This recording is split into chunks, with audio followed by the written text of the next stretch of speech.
Okay, welcome back in.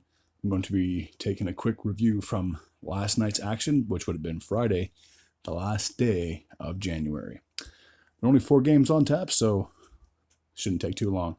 Starting in Buffalo as the Sabres played host to the Predators. In the first period, Ryan McLeod would get his 11th goal of the season from Rasmus Dahlin and Quinn, 2:25 of the opening frame. We'll slide over. Yuri Kulich, I believe, would increase the lead to 2-0 for Buffalo. That would be his 10th goal of the season from Dahlin and Power, 8:41 of the first. Luke Evangelista would get Nashville their first goal of the game, his 5th of the season from Barron and O'Reilly, 10:56 of the first, cutting the deficit to 2-1. Brady Shea would tie the game up with just under 3 minutes to go in the game. For Shea, that'd be his 5th goal of the season, assisted by Sissons and Michael McCarron. In the second period, Nashville would get their first lead of the game, courtesy of Tommy Novak, getting his 9th goal of the season from Shea and Sveshkov, 2:51 of the second frame. Jason Zucker would tie the game up 12 minutes and 26 seconds of that middle frame. For Zucker, that'd be his 17th goal of the season, assisted by Alex Tuck. In the third period, Kulich would get his 2nd goal of the game with just over 2 minutes remaining, his 11th of the season, assisted by Tage Thompson and J.J. Peterka. So Buffalo would win 4-3. The next game took place in Dallas as we had the Stars playing host to the Vancouver Canucks. In the first period, Oscar Buck, I believe, would open up the scoring for Dallas, getting his 3rd goal of the year, assisted by Blackwell, 9:12 of the opening frame. Connor Garland would tie the game up in the second, getting his 14th of the year, assisted by Höglander and Hronek, 5:08 of the second period. Jason Robertson would get a power play goal, courtesy of Wyatt Johnston and Matt Duchene, and that goal happened with 3.5 minutes to go in the second period. Early in the third, Roope Hintz would increase the lead to 3-1, getting his 21st goal of the year, assisted by Robertson and Lundell, 4:04 of the third frame. Hintz would score again. The Canucks were down by 2. They pulled their goalie with over 4 minutes to go, which is a little surprising. Hintz would get his 2nd goal of the game, shorthanded, unassisted, increasing the lead to 4-1. Jake DeBrusk would score on that same power play, cutting the lead to 4-2. For DeBrusk, that'd be his 18th goal of the season, assisted by Pettersson and Quinn Hughes. The Canucks were down by 2, pulled their goalie for the second time.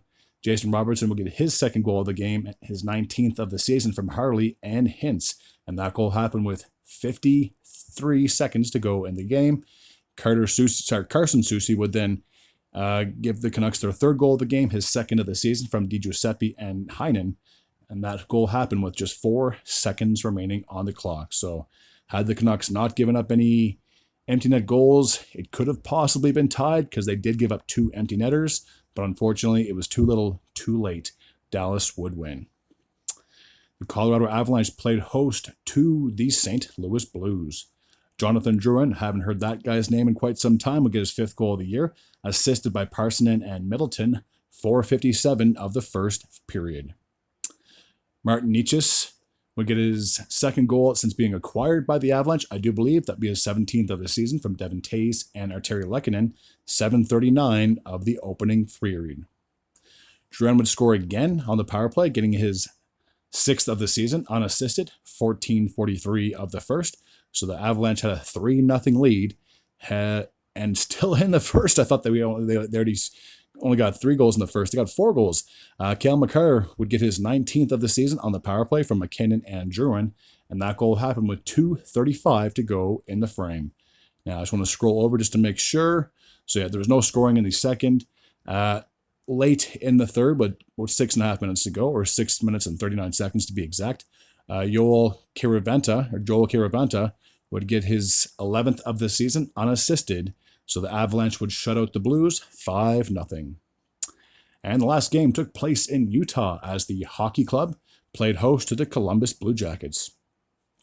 Nick Schmaltz would score early on the power play, just 41 seconds into the second period. Sorry, there was no scoring in the first. For Schmaltz, that'd be his 11th goal of the year, assisted by Hayton and Keller. Alex Kerfoot would increase the lead to 2-0, getting his 7th of the year from Marino and Keller, 29 seconds into the third period. Kirill Marchenko would score for the Columbus Blue Jackets, 6:25 in the third period, getting his 21st of the year, assisted by Fantilli and Werenski. Kent Johnson would tie the game up 11:42 of the third. For Johnson, that'd be his 15th goal of the season, assisted by Van Riemsdyk and Fabro. And this game would need overtime to settle this one, and Zach Werenski would get the game-winning goal just a minute and 1 second into the extra frame. For Zach, that'd be his 17th goal of the season, assist by Sillinger, who ironically had his 17th assist of the season.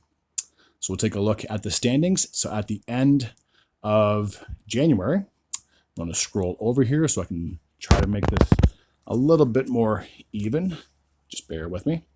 So if I can tilt this back a little bit, so there we go. So the Florida Panthers are still atop of the Atlantic Division with a record of 30-19-3. They have 63 points. The Leafs are right on their tail, just 1 point behind them with a record of 30-19-2. And the Ottawa Senators are 27-20-4, 4 points behind the Leafs for third in the Atlantic. The Washington Capitals are still atop of the Metropolitan Division with a record of 34-11-6. They have 74 points. The Hurricanes are 6 points behind them with a record of 32-16-4. And the New Jersey Devils are in third place in the Metropolitan Division with a record of 29-18-6. And we'll do the two teams at the bottom, if I can save it right there. So the Blue Jackets are currently in the number one wildcard spot with a record of 26-19-7. I thought it was a closer gap between them and Jersey, but they're still 5 points behind New Jersey. And as for Tampa Bay, they are 27-20-3. They have 57 points. They're in the second wildcard spot, but if they happen to win their next game and say Ottawa loses, Tampa and Ottawa could easily switch places.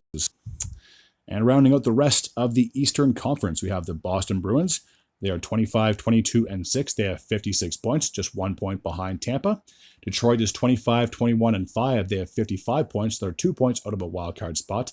The New York Islanders are 23-20-7. They have 53 points. So therefore, they are 4 points behind a wild card position. The Montreal Canadiens have the same amount of points. The records are just slightly different, 24-22-5. They also find themselves 4 points out of the playoff spot. The New York Rangers are 1 point behind them with a record of 24-22-4. The Philadelphia Flyers also have 52 points. Their record is 23-24-6. The Pittsburgh Penguins are 21-24-8. They have 50 points. Therefore, they are 7 points out of a playoff spot. And to wrap it up for the Eastern Conference, at least, the Buffalo Sabres are still at the bottom of that conference with a record of 20-26-5. They have 45 points. All right, off to the Western Conference. The Winnipeg Jets are still atop of the Central Division with a record of 36-14-3. They have 75 points. The Dallas Stars are 33-17-1. They have 67 points. And the Minnesota Wild are 31-17-4. They have 66 points. So just 1 point separating the Wild from the Stars. In the Pacific Division, the Edmonton Oilers are atop of that division, but just narrowly. 32-15-4 is the record. They have 68 points. Vegas has the same amount of points. Their record is just slightly different, 31-15-6. And the Los Angeles Kings are third in the division with a record of 26-17-6 for 58 points. Two teams in the wild card are the Colorado Avalanche. They have a record of 30-21-2. They have 62 points. They are 4 points behind Minnesota for third in that division. And as for the Calgary Flames, they are 25-18-7. They have 57 points. They're 5 points back of Colorado, but they're only 1 point behind LA. So if Calgary wins and LA loses, Calgary could bump up into third place. And checking out the rest of the Western Conference, looks just as like this. So the Vancouver Canucks are 23-18-10. They have 56 points. They're just 1 point behind the Flames for that last wild card spot. The Utah Hockey Club are 21-21-9. They have 51 points. They're 6 points out of a playoff spot. The St. Louis Blues are 23-25-4. They have 50 points. They are 7 points out of a playoff spot. The Seattle Kraken are 23-27-3. They have 49 points. They're 8 points out of a playoff spot. The Anaheim Ducks are 21-24-6. They have 48 points. They're technically 9 points behind out of the playoff spot. The Nashville Predators, who I think are still having a horrendous season, are 18-25-7. They're 14 points out of a playoff spot. Unbelievable. The Chicago Blackhawks are 16-30-5. They have 37 points. They're 20 points out of a playoff spot. And the San Jose Sharks are 15-33-6. They are 21 points out of the playoff spot. So I believe teams are now starting to separate themselves from pretenders and contenders. And it'll be an intriguing end to the season to see who is in and who is out. All right, that's going to take care of Friday's recap from the National Hockey League season. As always, if you're new to this channel and you like this type of content, feel free to hit the sub button. I'd be very grateful and very appreciative. Until next time, and as always, take care.